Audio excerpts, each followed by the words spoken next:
이 영상을 통해서 학점은행제를 처음 시작하려는 분들이 올바른 학습 계획을 세울 수 있을 겁니다. 아직 이 제도에 대한 명확한 이해, 그리고 내 자신에 대한 정확한 파악이 되지 않았다면 한번 영상을 통해서 같이 계획을 세워볼게요. 안녕하세요, 100%입니다. 학점은행제라는 것은 교육부 산하기관인 국가평생교육진흥원에서 진행하는 평생교육 제도입니다. 이 제도를 통해서 일반 대학이랑 동등한 학력을 얻을 수가 있는데요. 이때 학위를 취득하게 되면 교육부 장관 명의의 학위증을 얻게 되세요. 이 제도를 찾아주시는 분들 중 대부분은 직장인분들이나 주부, 그리고 고연령층의 학습자분들이에요.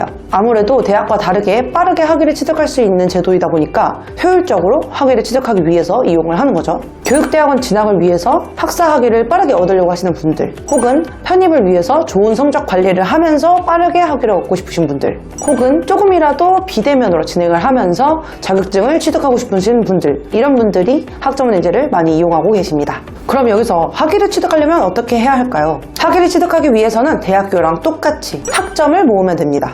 학사학위를 취득하려면 전공 60학점과 교양 30학점을 포함한 총 140학점을, 전문학사를 취득하려면 전공 45학점과 교양 15학점을 포함한 총 80학점을 취득해 주시면 학위가 나옵니다. 사실 이 학점의 양은 일반 대학을 졸업할 때 취득하게 되는 양과 크게 다르지 않아요. 근데 어떻게 학점은행제에서 빠르게 학위를 취득할 수 있다는 건지 이해가 잘 가지 않으실 수도 있는데요. 학점은행제에서는 강의를 통해서만 학점을 취득하지 않습니다. 물론 강의를 통해서 학점을 취득하죠. 하지만 그 외 다양한 학점 인정 방법을 통해서 학업을 진행하게 되면 빠른 시간 내에 많은 학점을 모아서 학위를 빠르게 취득하는 거죠.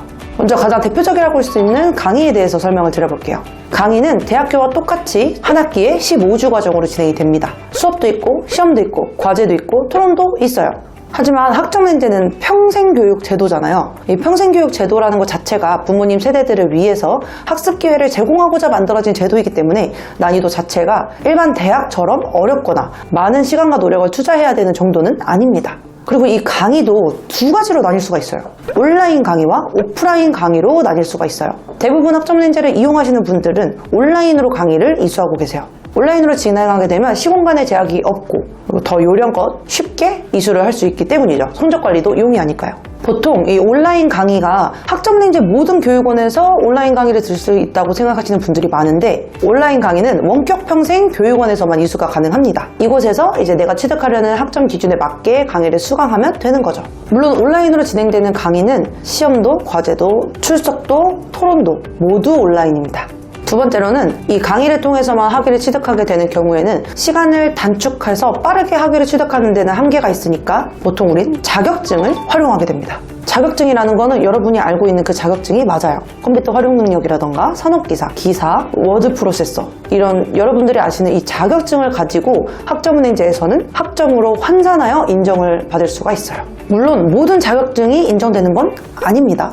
그리고 자격증을 무대표로 다 인정받을 수 있는 것도 아니에요. 학사학위 과정에서는 단 3개의 자격증으로만 인정이 가능하고요. 전문학사 과정에서는 2개의 자격증으로만 인정이 가능합니다. 그리고 자격증으로 학점을 인정받을 때에는 분류 번호도 확인을 하셔야 돼요. 예를 들어 지금 보시는 것처럼 소방학 학위 과정에서 소방설비 기사와 소방설비 산업기사를 둘 다 가지고 있는데 둘 다 인정을 받고 싶어요. 그러면 이렇게 인정이 되지 않습니다. 왜냐하면 이 두 자격증은 분류 번호가 겹치기 때문이죠. 그래서 동일 직무번호 안에 있는 자격증을 인정받으면 그 중에서 하나만 인정이 가능합니다. 그래서 이런 점들도 잘 살펴주셔야 돼요.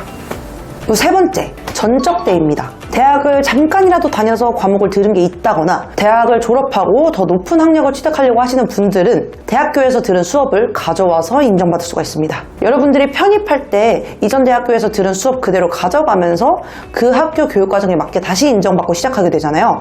똑같아요. 여기서도 여러분들이 대학교에서 들은 과목들을 가져와서 여러분들이 선택한 전공 교육과정을 기준으로 과목 구분이 다시 재배치되어서 인정받을 수가 있습니다. 얼마나 가져올 수 있냐? 2년제의 경우에는 80학점까지 가져올 수가 있고요. 3년제의 경우에는 120학점까지 가져올 수가 있습니다. 거의 그 대학의 졸업 기준과 가까운 양이기 때문에 거의 모두 가져올 수 있다고 봐도 무방하겠죠.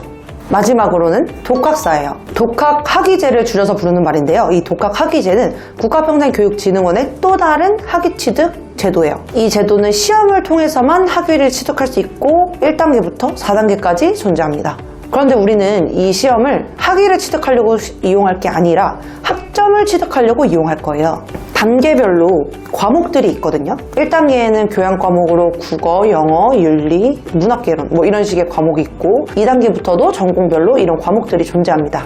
내가 이 일정에 맞게 시험에 응시해서 합격하는 과목당 학점을 인정받을 수 있어요. 1단계는 4학점씩, 2단계는 5학점씩 인정이 가능합니다. 그래서 최대로 인정받을 수 있다면 단계별로 20학점에서 30학점까지 가져올 수가 있어요.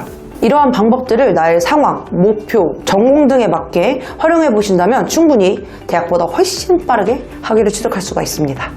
네, 학점 인정 받을 수 있는 방법 알겠어요. 근데 강의는 그럼 어디서 들어야 돼요? 국가평생교육진흥원에서 들어야 되는 건가요? 아닙니다. 국가평생교육진흥원에서는 강의를 들을 수가 없습니다. 국가평생교육진흥원은 강의를 듣는 곳이 아니라 행정 절차를 진행하는 곳이에요. 그럼 강의는 어디서 듣냐? 방금 말씀드린 것처럼 진흥원의 평가 인정을 받은 평생교육원에서 이수를 할 수 있습니다. 이 평생교육원은요, 우리나라에 400곳이 넘습니다. 이 400곳 중에서 여러분들께서 당연히 온라인으로 진행을 하시고 싶어 하시니 원격평생교육원, 사이버평생교육원에서 개설된 강의를 찾아서 들으면 되는데요. 이 원격평생교육원, 사이버평생교육원에서 모든 온라인 강의들이 나와 있는 건 아닙니다. 교육원별로도 일부의 교과만 나와 있는 것도 있고 이 전공의 수업은 여기만 나와 있을 수도 있고 그래서 이런 게 달라요. 전공에 따라서 온라인 강의로만 진행이 불가한 전공도 있습니다. 그런 경우에는 당연히 오프라인 교육원을 찾아봐야겠죠. 근데 온라인이랑 오프라인이랑 직접 가냐 마냐의 차이 말고는 어떤 차이가 있을까요? 보통 대학교는 1학기는 3월에 개강하고 2학기는 9월에 개강을 하죠. 그래서 그 앞전에 원서 접수하고 수강 신청하고 등록하고 하죠. 오프라인 교육원 같은 경우는 이런 대학과 유사하게 3월, 9월에 맞춰서 수업이 열립니다. 그래서 그 기간을 놓치면 그냥 다음 학기까지 기다려야 되는 거예요. 하지만 원격평생교육원은요, 거의 월별로 개강 일정이 나와 있어요. 뭐 지금 1학기라고 쳤을 때 1학기가 꼭 3월에 나와 있는 게 아니라 11월인 지금도 1학기 수업을 들을 수 있습니다. 여러분들이 이해하기 쉽게 설명드리자면 1학기의 경우에는 11월 말쯤부터 3월 중순까지의 개강하는 반을 1학기로 구분될 수 있고요. 2학기라고 하는 경우는 5월 말쯤부터 11월 초까지 그 사이에 개강하는 반들을 2학기라고 구분 지어볼 수가 있어요. 그럼 이 중에서도 어떤 교육원에서 들어야 하냐, 어떤 교육원이 있는지조차도 모르겠다. 그러면 여러분, 국가평생교육진흥원 홈페이지에 들어가셔서요, 교육훈련기관 조회를 통해서 검색해 보시면 됩니다. 이렇게 하니까 온라인 강의는 어떻게 듣는지 대충 아셨겠죠? 그런데 여기서 우리는 끝이 아니에요. 교육원에서 강의 다 들었고 학위 취득 기준 다 맞췄으니까 나 이제 학위 얻은 건가? 아닙니다. 평생교육원에서 강의를 들으면서 학점을 모았다고 해도 교육부 장관은 여러분들이 어떻게 과목을 들었고 어떤 학위를 취득하려고 하는지 전혀 몰라요. 그래서 우리는 행정 절차를 진행해야 됩니다. 행정 절차라고 한다면 학습자 등록, 학점 인정 신청, 학위 신청이 있어요.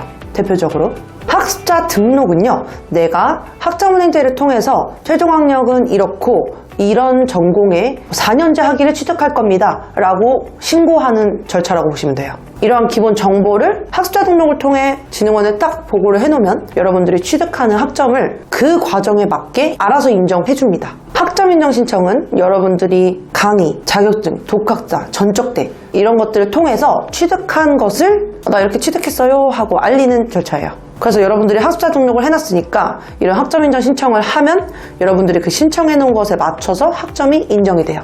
뭐 예를 들어서 경영학으로 등록했다. 그러면 어떤 과목을 인정했을 때 그럼 전공으로 인정해줄게, 교양으로 인정해줄게 이렇게 되는 거죠. 이 학습자 등록과 학점 인정 신청은 1년에 딱 4번만 가능해요.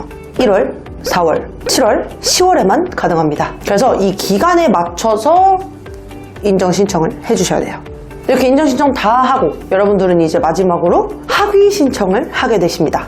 학위 신청은 1, 4, 7, 10 이때 진행을 하는 게 아니라요, 2월에 학위를 취득할 거면 12월경에 해주셔야 되고요, 8월에 학위를 취득하려면 6월쯤부터 진행을 해주셔야 돼요. 그때가 학위 신청 기간이고 그때 진행을 하셔야 원하는 기간에 맞춰서 학위가 나옵니다.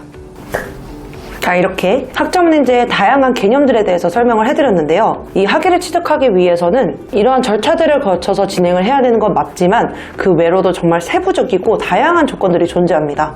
예를 들어서 전공별 필수 과목이라든지 의무 18학점, 중복 과목, 교양 호환 과목 같은 경우들이 종종 발생해서 학위 탈락을 하시는 경우도 있어요. 그래서 내 과정에 맞게 정확한 플랜을 알기 위해서는 지금 이 영상 말고도 더 많은 공부가 조금은 필요합니다. 그러니 여러분들께서 시간은 없고 빠르게 나의 과정을 정확하게 알고 싶다 하신다면은 고정 댓글에 상담 링크를 통해서 말씀을 주시면 각자의 목표와 상황에 맞게 학습 설계를 세워보자고요. 그럼 오늘도 끝까지 영상 시청해주셔서 감사합니다. 100%였습니다.